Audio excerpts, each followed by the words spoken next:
날씨가 많이 덥죠? 올해 이렇게 더위가 계속 가는 것이 흔치 않은데 하나님의 뜻이 어디에 있는지 우리가 다 알지 못한다 할지라도 이 더위 가운데서도 잘 견디시고 건강 잃지 않으시면 좋겠습니다. 오늘 함께 좀 생각해 볼 말씀은 하나님의 때입니다. 때에 대한 이야기를 좀 하려고 하는데, 하나님의 뜻 또는 하나님의 섭리, 과연 우리가 하나님의 섭리를 어떻게 이해할 것인가 라고 하는 것을 솔로몬 왕의 입을 빌어서 같이 생각을 해보도록 하겠습니다. 하나님의 섭리에 대하여서 솔로몬 왕이 말하고 있는 것이 1절에 나와 있습니다. 오늘 3장 1절의 말씀 같이 읽어봅니다. 시작. 범사에 기한이 있고 천하 만사가 다 때가 있나니. 이 말씀에서 우리가 알 수 있는 것은 하나님의 주권입니다. 우리가 보통 하나님의 주권이라고 하면 두 부분으로 이해할 수가 있는데, 하나는 우주 만물, 자연 세계 속에 있는 하나님의 주권입니다. 하나님께서 천지를 창조하셨죠. 그리고 창조되어진 그 우주 만물을 직접 운행하시고 다스리십니다. 이것이 하나님의 주권입니다. 온 자연 세계에 대하여 권세를 가지신다. 주인의 권세를 가지신다. 하나님의 주권입니다. 나아가서 하나님의 주권은 자연 세계뿐만 아니라 인간 세계 가운데도 여전히 미칩니다. 그래서 하나님께서 당신의 형상으로 사람을 만드시죠. 그리고 만들어 놓으시고 그치시는 것이 아니라 그 인간 역사 가운데 직접 찾아오셔서 일어나는 모든 일들마다 개입하시고 간섭하시고 다스리시는 그러한 하나님의 역사가 있습니다. 이것을 가리켜서 인간 세계 가운데 있는 하나님의 주권, 주인 되신 권세다, 이렇게 말을 하는 것입니다. 우리들이야 하나님의 주권을 쉽게 이야기할 수 있지만, 하나님을 알지 못하는 자들은 하나님의 주권에 대하여 이해할 수가 없습니다. 그래서 이 세상에서 일어나는 모든 일들을 인과관계 속에서만 이해하려 하고 설명을 하곤 합니다. 어떤 일이 일어나는 것은 그 일이 일어날 만한 원인과 이유가 있다 라고 하는 것이 인과관계입니다. 이 인과론에 의하여서 모든 인생살이에 일어나는 일들을 설명하죠. 그러나 우리들은 살아보면서 모두가 경험하게 되는 인과론으로 다 설명되지 않는 수없이 많은 일들이 있는 것을 알게 됩니다. 그러한 일들은 과연 어떻게 설명할 것이냐? 하나님의 주권을 알지 못하는 사람들은 그래서 만들어낸 말이 우연이라고 하는 것입니다. 우연히 그런 일이 일어났다라고 하는 것이죠. 인과관계가 없음에도 불구하고 뜻하지 않게 일어나는 어떤 일들을 설명하고자 할 때 우연이라 말을 하는 것입니다. 우연을 설명할 때 재밌는 말이 있어요. 우연히 나에게 안 좋은 일이 일어났습니다. 안 좋은 일이 일어날 이유가 없는데도 불구하고 안 좋은 일이 일어났어요. 그런데 그것이 그 다음에 또 안 좋은 일이 일어나고 안 좋은 일이 계속 일어나게 됩니다. 우연히. 그런 것을 가리켜서 머피의 법칙이라 이렇게 말하죠. 이 머피의 법칙이라고 하는 것은 1949년도에 미국의 공군의 기지에 있는 한 장교, 대위가, 머피라고 하는 이름을 가진 대위가 그 기지 안에서 일어나는 안 좋은 일들이 연속적으로 일어나는 것을 보게 되면서 안 좋은 일이 일어나게 되면 그 다음에 계속해서 안 좋은 일이 일어난다 라고 하는 말을 했다 해서 그때로부터 머피의 법칙이라 부르게 되었는데, 예를 들어서 한 직장인이 늦잠을 잤습니다. 큰일 났어요. 허둥지둥 옷을 입는 둥 마는 둥 하고는 막 달려나갔습니다. 아무리 기다려도 버스가 오질 않는 거예요.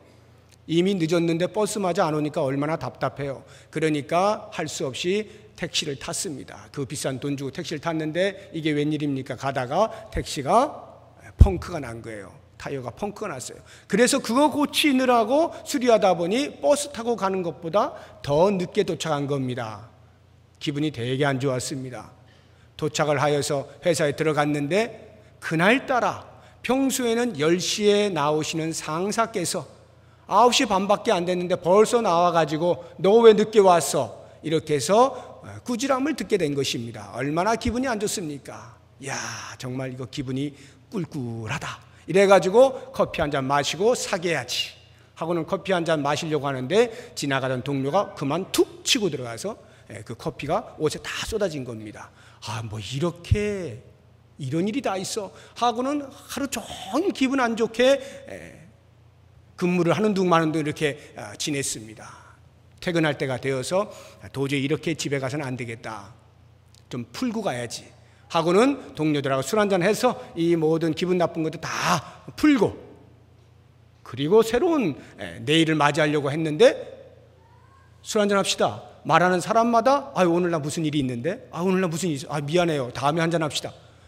아무도 대꾸를 안 하는 거예요. 할 수 없이 그냥 그 기분 나쁜 상태로 집에 들어가게 된 것. 이러한 일련의 기분 나쁜 일들이 계속 일어나는 것을 가리켜서 머피의 법칙이라 합니다. 우연인데 우연히 왜 이렇게 계속 안 좋은 일이 나에게 벌어지는 거예요. 그것과 반대되는 말이 셀리의 법칙이라고 들어보셨죠? 1989년도에 해리와 셀리가 만났을 때라고 하는 영화가 나왔습니다. 보신 분들 계실 거예요. 그 주인공 셀리가 안 좋은 일들이 자꾸 일어나는데 계속해서 좋은 일로 만들어가서 결국에는 해피엔딩으로 끝난다는 영화입니다. 그래서 그때로부터 이 머피의 법칙에 반대해서 셀리의 법칙이라 하여 우연히 일어나는 일들이 계속해서 나에게 좋은 일로 다가오는 것입니다. 이 직장인이 늦었어요. 허둥지둥 옷을 입고 막 달려나가는데 이게 웬일입니까? 그냥 나가자마자 바로 회사 가는 버스가 눈앞에 탁 서 있는 거예요. 그 차 타고 갔습니다. 야, 평소에는 9시면 정각 나오시는 상사가 그날따라 내가 9시 반에 도착했는데 10시에 나오는 거예요. 기분 너무 좋은 거예요. 그래가지고 책상에 탁 앉았는데 옆에 있는 동료가 아이고 참 오늘 운 좋습니다 하고는 커피 한 잔 탁 갖다 주는 거예요. 커피를 마시면서 야, 오늘 왜 이렇게 내가 기분이 좋지? 왜 이렇게 이게 좋은 일만 계속 생기는 거야? 하고는 안 되겠다, 내가 퇴근할 때 이 기분 좋은 것을 계속 이어가야지 하고는 동료들에게 한턱 쏘겠다 라고 하면서 말을 하려고 하는데 상사가 오늘 회식이야 이래가지고 돈 한 푼 안 드리고 그냥 다 기분 좋은 채로 집에 들어갈 수가 있게 된 거예요. 이러한 일련의 좋은 일들이 계속 반복하여 일어나는 것, 셀리의 법칙. 일어날 일이 없어요. 그냥 우연히 그렇게 일어나고 있는 것입니다. 우리들은 일생을 살아가는 동안에 우연히 일어나는 일들 참 많이 경험하게 됩니다. 그것을 우리는 다 우연이라 이렇게 말들을 하곤 합니다. 이 우연을 말할 때 조금 너무 미신적이다라고 생각하는 사람들은 약간 과학적 의미를 덧입혀서 말하는 것이 확률이라고 하는 것입니다. 확률. 우연과 확률은 별반 다르지가 않습니다. 확률이 낮은데 불구하고 나에게 일이 일어나면 그것을 곧 우연이라 이렇게 말을 하는 것이에요. 미국의 대통령 두 사람을 예로 들어서 링컨 대통령과 케네디 대통령이요, 재밌는 비교가 있어요. 이 두 사람이 딱 100년 만에 대통령으로 당선이 됩니다. 1860년에 링컨 대통령이, 그로부터 100년 후인 1960년에 케네디 대통령이 대통령에 당선이 돼요. 그런데요, 재미있는 것은 그의 비서들이, 링컨 대통령의 비서의 이름이 케네디예요. 그런데 케네디 대통령의 비서 이름이 링컨입니다. 대단히 만들려고 해도 잘 만들어지지 않는 그런 일이죠. 이 두 사람의 공통점이 다 암살에 의해서 죽었다는 것이죠. 암살을 한 사람이요, 링컨 대통령을 극장에서 쏘고 창고로 도망갑니다. 케네디 대통령을 암살한 사람은요, 창고에서 케네디 대통령 쏘고 극장으로 도망가요. 이 얼마나 조화롭습니까? 전혀 그렇게 어떤 인과관계가 있지 아니한데 확률적으로 도저히 그렇게 맞추려고 해도 맞춰지지 않는 것들이 일어나는 경우를 가리켜서 우리는 우연의 일치치고도 참 신기하다라고 말을 하는 거죠. 우연의 일치라고 설명을 하는 것입니다. 이 땅은 언제나 확률을 이야기합니다. 그래서 확률에 울거나 확률에 웃거나 합니다. 도저히 나에게 이런 일이 일어날 확률이 거의 없는데 일어나 버렸어요. 세상에서 0.0000 몇 프로도 안 되는 희귀병이 나에게 만약에 발생했다라고 하면 확률적으로 얼마나 낮은 겁니까? 그 낮은 확률 속에 해필이면 왜 나야, 왜 나? 그 많은 사람들이 다 될 수 있는 그 확률을 다 놓고 왜 하필 나냐 이거죠. 그러한 낮은 확률이 나에게 안 좋은 일로 다가올 때 나는 그것으로 울게 되는 것입니다. 야, 왜 하필 나일까? 그것과 반대되기도 하죠. 때로는 도저히 나에게 일어날 수 없는 좋은 일이 확률적으로 거의 0%에 가까운 그러한 일이 나에게 일어났을 때 우리는 그 확률에 당첨된 것에 대하여 기쁨을 감추지 못합니다. 복권이나 로또에 당첨되는 게 그런 경우 아니겠어요? 확률적으로 대단히 낮지만 그것이 나에게 일어나게 되었을 때 나는 그것 때문에 웃는 거예요. 세상은 전부 이렇게 확률에 울거나 확률에 웃거나 하면서 삽니다. 여러분, 확률 얘기하니까 이 스포츠 도박사들 있잖아요. 이제 스포츠에 두 팀을 놓고 확률적으로 어느 팀이 이길 확률이 높으냐라고 하는 것으로 배당률이 반대로 배정이 되지 않아요? 이번에 영국하고 우리나라가 4강 축구를 했습니다. 올림픽에서. 오늘 새벽에 보셨습니까? 보신 분들 눈 똑바로 뜨세요. 졸지 마시고 새벽부터 일어나서 분명히 조실 것 같아. 정신 집중하시고 잘 들으십시오. 스포츠 도박사들이 누구를 점쳐줬을까요? 더 높게. 당연히 영국이 훨씬 이길 확률이 높다라고 했습니다. 그러면 배당률은 어떻게 되나요? 영국에 돈을 걸면 배당이 그만큼 적게 들어오겠죠. 많은 사람이 거기에다가 투자를 했을 터이니까. 그런데 이번에 한국에다가 건 사람들은 떼돈 번 겁니다. 확률이 그만큼 낮은데 이겼잖아요. 그러니 배당률이 얼마나 높겠어요. 이런 도박이라고 하는 것이 전부 확률 아니겠습니까? 가끔씩 여러분들은 그런 일이 없겠습니다만 이 땅에 있는 사람들이 많이 하고 있는 것 가운데 하나가 점 보는 건데 점 치는 것도요 다 확률 이야기입니다. 인생사에 일어난 여러 가지 일들이 경험적으로 이렇게 모아져 있는 것들을 이런 종류의 사람은 이런 일이 일어날 확률이 많아라고 하는 것을 이야기해 주는 게 점이에요. 사주를 본다라고 하는 게 다 그런 이야기들입니다. 확률 이야기예요. 바로 그러한 것들에 우리는 웃거나 큰일 났네 울거나 이렇게 살아가곤 한다라고 하는 것입니다. 이러한 확률과 함께 또 다른 하나의 용어가 있습니다. 우연을 이야기할 때 빼놓을 수 없는 것이 운이라고 하는 것이죠. 운. 참 운이 좋다라고 하는 것인데 요즘 런던 올림픽이 대세니까 한번 얘기를 계속 해보죠. 어제 우리나라 배드민턴 복식 남자 복식조가 졌어요. 4강에서. 운이 되게 없는 겁니다. 왜? 이 복식조가 세계 랭킹 1위예요.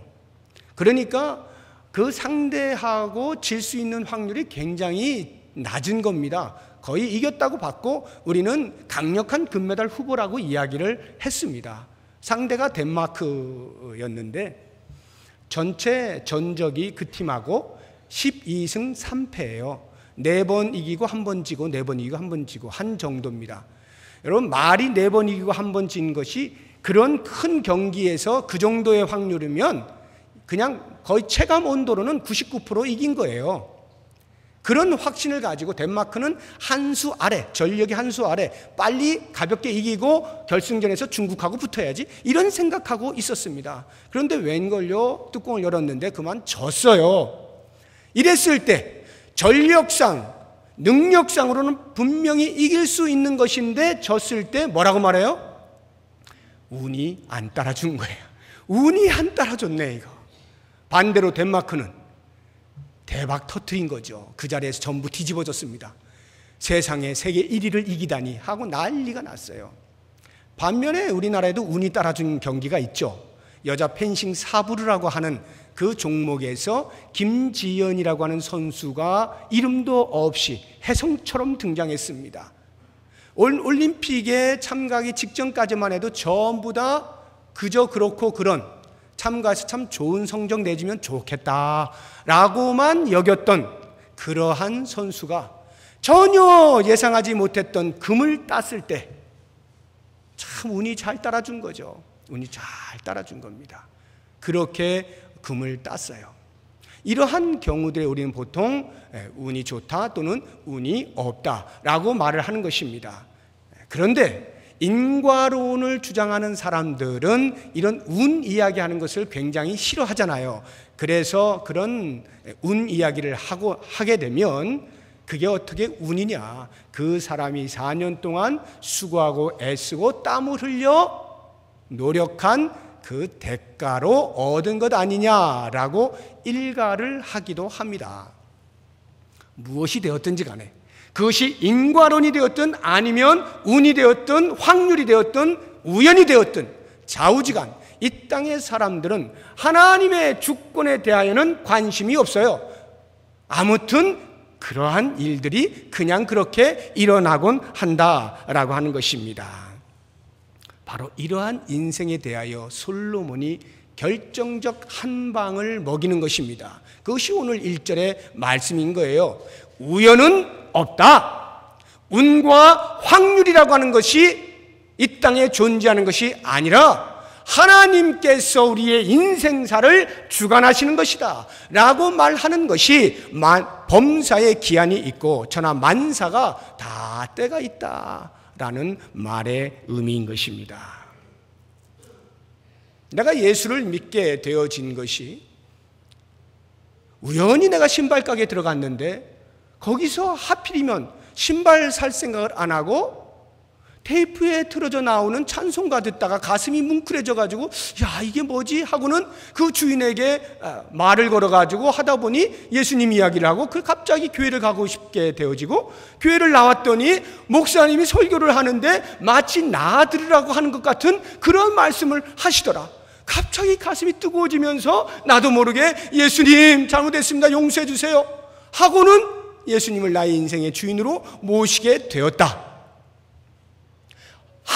그 많고 많은 신발 가게 가운데 왜 하필이면 그때 그 신발 가게를 들어가서 우연히도 그 찬송을 듣게 되었던 말인가? 그렇게 우연히 예수님을 믿게 되었노라고 말하는 사람은 아직 성도가 아닙니다. 그 사람은 여전히 이 땅에 우연과 함께 살아가는 사람이에요. 하나님도 우연히 계신 분이에요.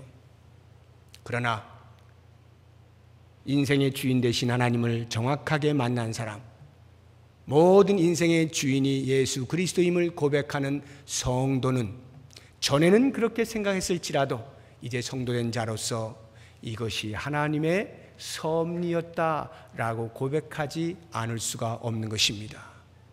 내가 그 신발 가게에 가게 된 것은 하나님의 인도하심이 있었던 것이고 거기에서 내가 찬송 소리를 듣고 가슴이 뭉클해졌던 것은 하나님의 계획하심이 있었던 것이고 내가 교회를 찾아가서 하나님의 말씀을 들을 때에 성령께서 내 마음을 움직이신 것이다. 모든 것이 하나님의 섭리다. 하나님의 뜻이다. 하나님의 인도하심이다. 이렇게 고백하는 것이 성도입니다.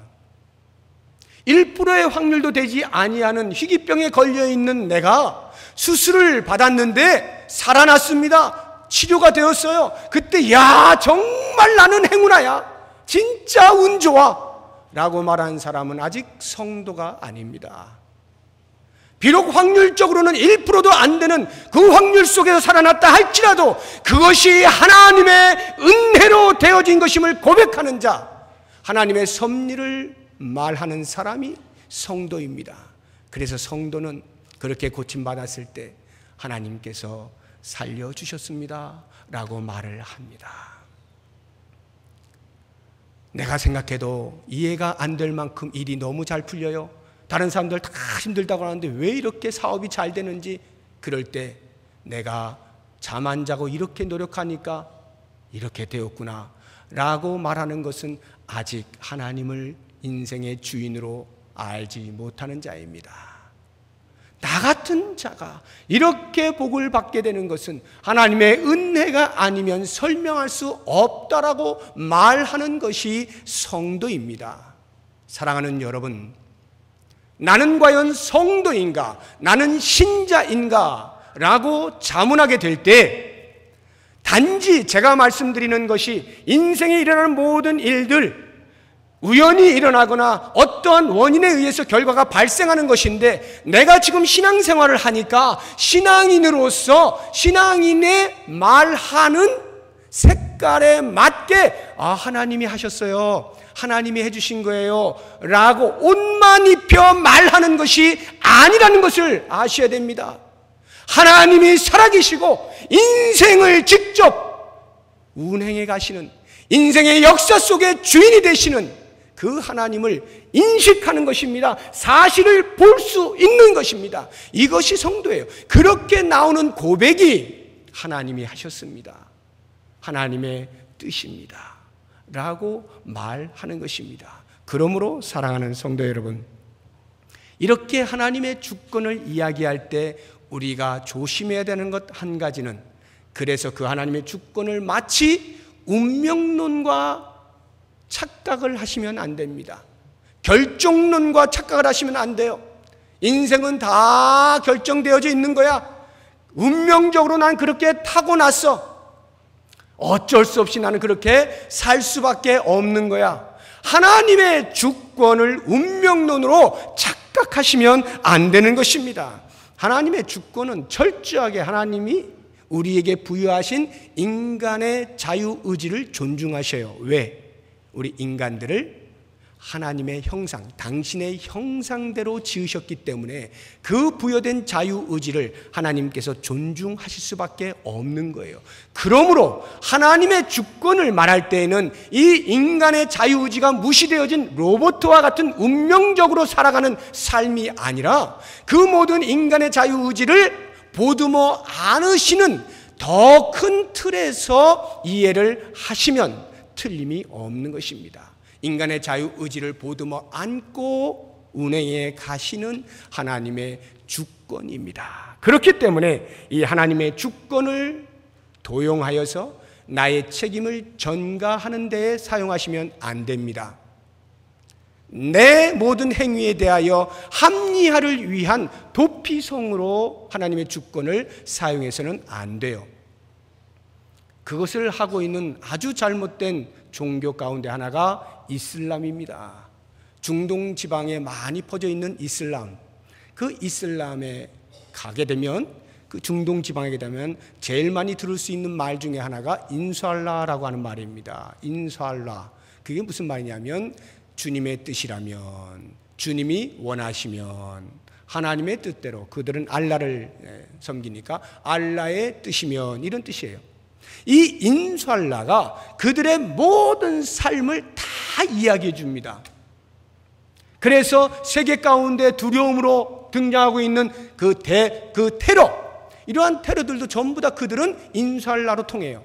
사람을 죽이는 나쁜 짓을 해도 그것이 인샬라예요. 주의 뜻대로 나는 했다, 이겁니다. 자기의 책임을 전가하는 것으로 하나님의 뜻을 도용하면 안 돼요. 하나님의 주권을 도용하면 안 되는 거예요. 건강한 육체를 가지고도 일하지 않고 가난해요. 그래서 배가 고파가지고 손을 빨고 있어요. 그럴 때 인샬라 하고 앉아있으면 안 되는 것입니다.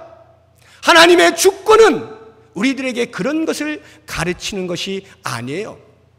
왜 하나님의 주권이 우리의 인생사에 있느냐? 그것은 다름 아닌 인생으로 하여금 인생의 주인이 누구인가를 정확히 알고 그 주인을 온전히 섬겨라 라고 하는 차원에서 하나님의 주권을 말씀하고 있는 것입니다.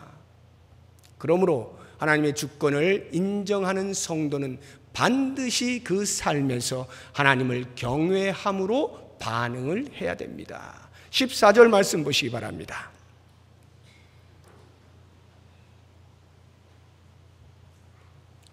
14절 말씀 다 같이 시작.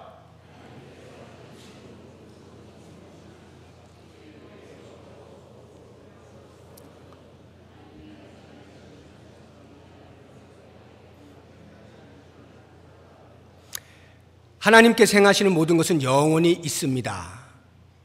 그런데 사람이 그 위에 더하거나 뺄 수 없습니다. 하나님의 주권을 사람의 능력과 힘으로 바꿀 수 없다 이 말이에요. 사람의 생각과 계획과 일들은 하나님께서 바꾸실 수 있지만 하나님의 주권으로 계획해 놓으시고 진행하시는 역사들을 사람의 힘으로 바꾸지 못합니다. 만약 그것을 바꾸려고 할 때는 그 자리에 반드시 재앙이 임합니다. 이것이 인간의 한계예요. 그러한 인간의 한계를 두시고 하나님의 주권을 인정하는 사람들에게 요청하시는 것이 바로 하나님을 경외하게 하려 하심이라는 것입니다. 우리들은 우리의 인생의 주인이 누구인지를 알고 그 인생의 주인을 경외하는 것이에요. 경외한다는 것은 하나님이 제대로 살지 아니할 때 무서우신 하나님으로 억압해가면서 그렇게 어쩔 수 없이 두려움 가운데 떨려서 부들부들 떠는 가운데서 그렇게 섬기라는 뜻이 아니라 우리에게 좋은 것을 주시는 하나님을 알고 우리에게 언제나 선을 베푸시기를 기뻐하시는 하나님인 것을 알고 그 하나님을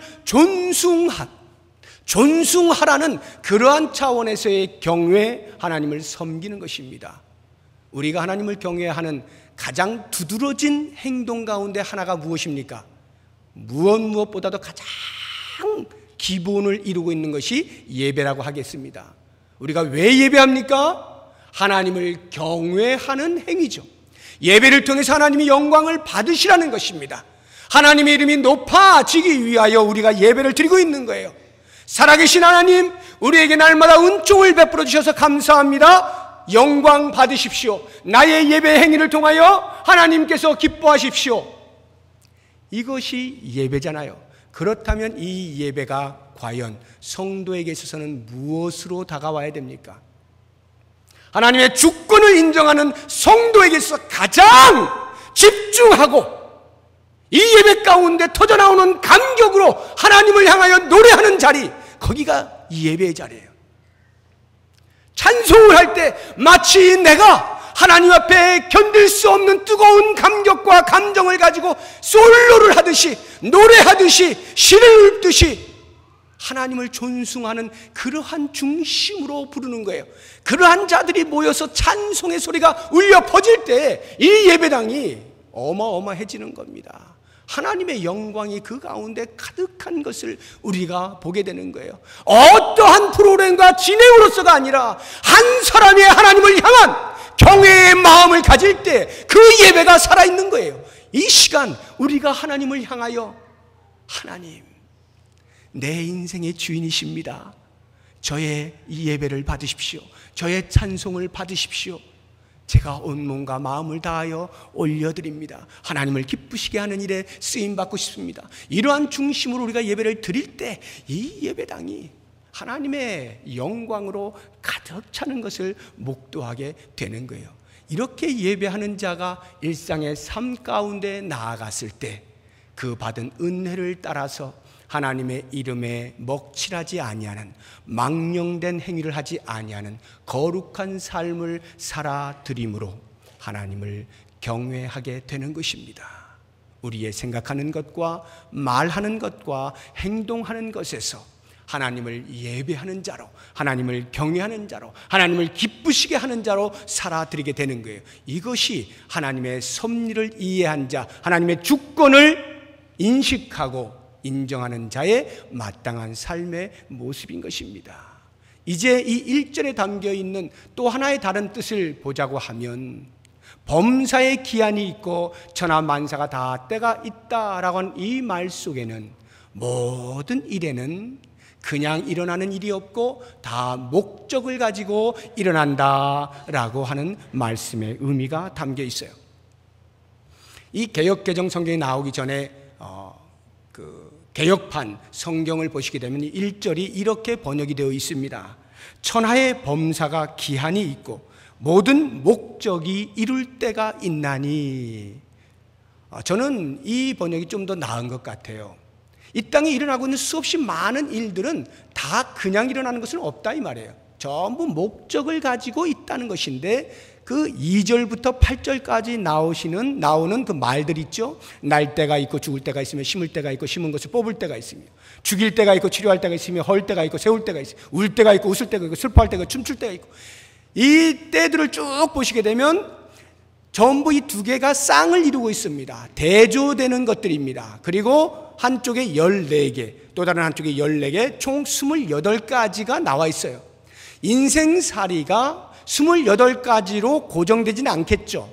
이 말의 의미는 우리의 인생은 별의 별 일이 다 일어난다라고 하는 것을 상징적으로 보여주는 거예요. 28가지를 대조하여 말하면서 인생살이에는 별의별 일이 다 일어나고 그 별의별 일들은 어느 누구를 막론하고 다 일어난다라고 하는 것을 의미하는 거예요.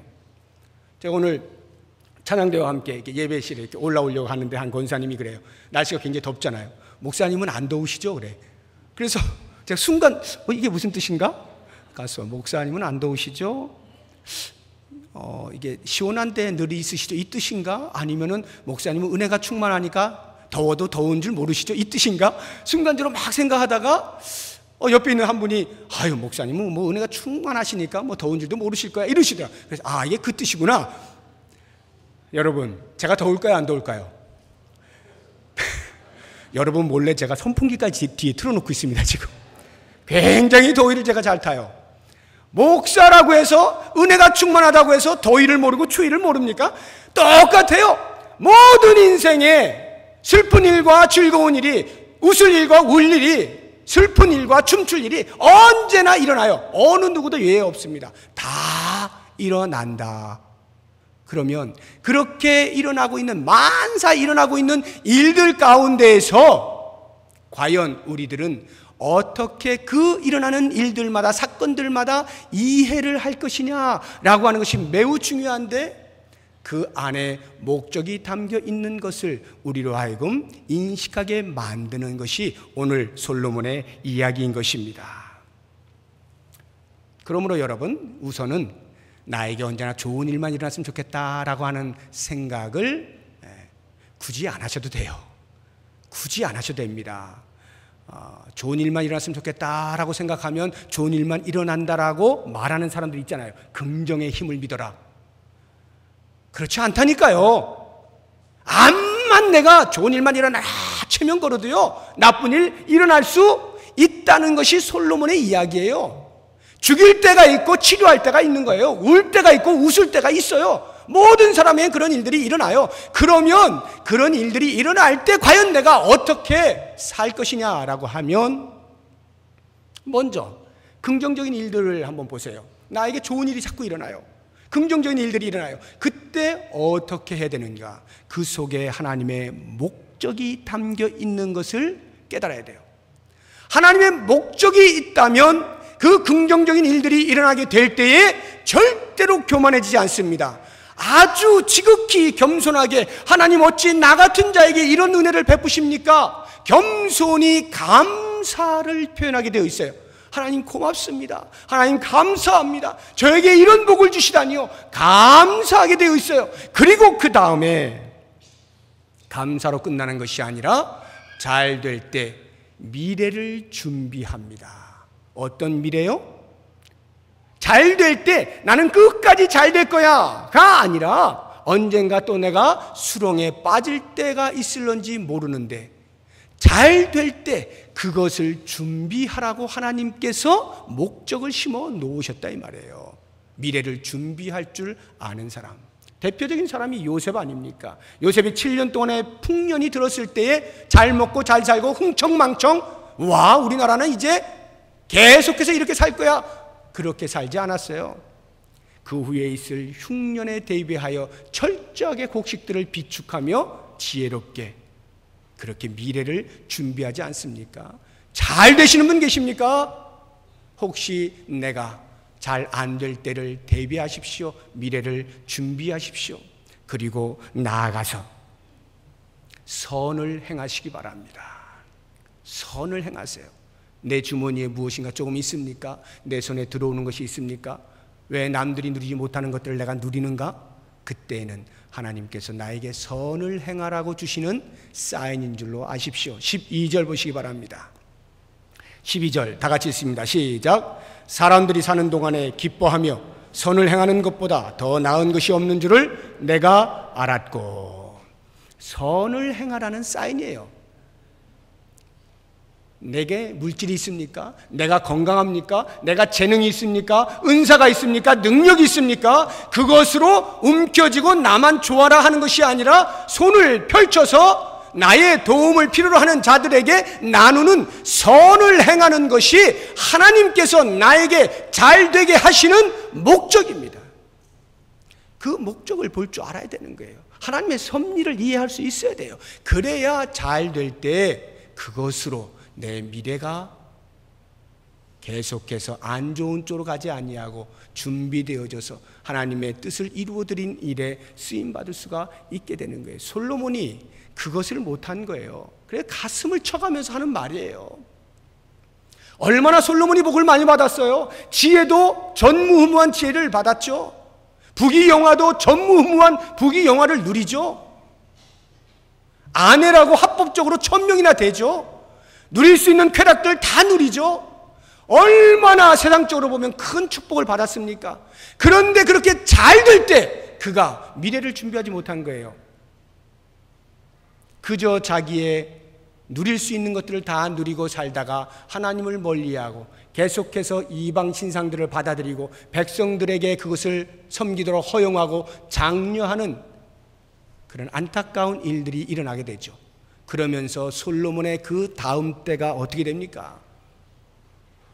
그렇게 다윗과 솔로몬을 통하여서 나라가 번성하던 그 나라가 둘로 나누어지지 않습니까? 잘 될 때 준비하지 않고 잘 될 때 선을 행하지 아니하면 이런 결과가 오게 되는 거예요. 그렇다고 하면 우리들에게 이제 잘 안 될 때, 좋지 않은 일이 일어날 때, 원치 않는 어떤 일들이 일어나게 될 때, 그럴 때는 어떻게 이해를 해야 되느냐? 과연 그 속에서는 어떠한 하나님의 목적이 담겨 있을까? 여러분, 잘 안 되십니까? 힘든 일이 있으십니까? 주저앉지 마세요. 주저앉지 마세요. 그렇게 안 좋은 일만 있는 게 아니에요. 주저앉아서 포기하고 신세한탄하고 땅을 치지 마십시오. 그렇다고 해서 한번 이겨보겠다라고 해서 점집이나 찾아가는 일이 없으시기 바랍니다. 야, 재수 되게 없네. 재수 좋게 하려고 점집 찾아가서 부적이나 사는 일 하지 마십시오. 부적 사서 갖다 붙이면은 재수 좋아질까? 운 좋아질까? 그런 생각으로 우리의 삶을 낭비하지 마십시오. 잘 안 될 때 생각하십시오. 왜 나에게 이렇게 안 좋은 일이 일어나는가? 혹시 내가 하나님 앞에 범죄한 일은 없는가? 자신의 걸어온 길을 돌아보면서 회개할 것이 있으면 하나님 앞에 내어놓고 회개를 하세요.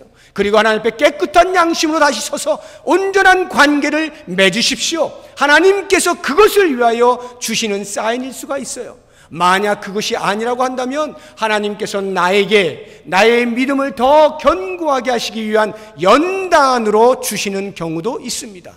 그렇게 힘든 상황과 어려운 역경 가운데 나를 두시는 것은 그것을 통과해 나가는 과정을 통하여서 하나님을 앙무하고 하나님을 신뢰하는 그 믿음을 더욱더 돈독히 하게 하시기 위한 연단으로 주실 수가 있어요. 그때에는 다른 그 무엇보다 인내하십시오. 오직 참고 그 길을 묵묵히 견디어 나가보십시오. 그러면 하나님께서 나에게 원하시는 믿음의 수준으로까지 도달해 있는 것을 보게 될 것입니다. 만약에 연단이 아니라고 한다면 어떠한 경우에든지 하나님은 분명히 나를 안 좋은 상태로만 계속하여 놔두실 분이 아니기에 그 자리에 앉아서 하늘을 바라보는 것입니다. 그리고는 기대와 희망을 갖는 것이 하나님께서 안 좋은 일을 나에게 허락하셨을 때에 심어놓으신 목적입니다. 과연 네가 그러한 때에도 나를 바라볼 수 있느냐? 과연 그러할 때도 네가 네 마음속에 있는 소망을 잃지 않을 수 있느냐? 그 기대와 희망을 더욱더 단단히 만드시는 기회로 주실 수가 있어요. 그러므로 사랑하는 여러분, 오늘 내가 안 좋다 해서 내일도 안 좋을 것이라 생각하지 마십시오. 좋은 것으로 주시기를 기뻐하시는 하나님을 바라보십시오. 그리고는 오늘 내가 만약 안 좋으면 내일 나에게 좋은 일이 있을 수 있는 하나님의 뜻을 보십시오. 그리고는 그 희망을 가지고 살아가시되 그것을 이 땅으로만이 아니라 이 땅 넘어서 영원한 하늘나라에 나에게 허락하신 그 좋은 것을 기대하고 희망을 가지고 살아가시기 바랍니다. 우리는 이 땅으로 끝나는 인생이 아니에요. 우리는 이 땅으로만 목적하여 사는 사람들이 아니에요. 저 하늘나라를 소망하며 사는 사람들 아닙니까? 11절 말씀 보십시오. 11절 말씀 다 같이 읽어봅니다.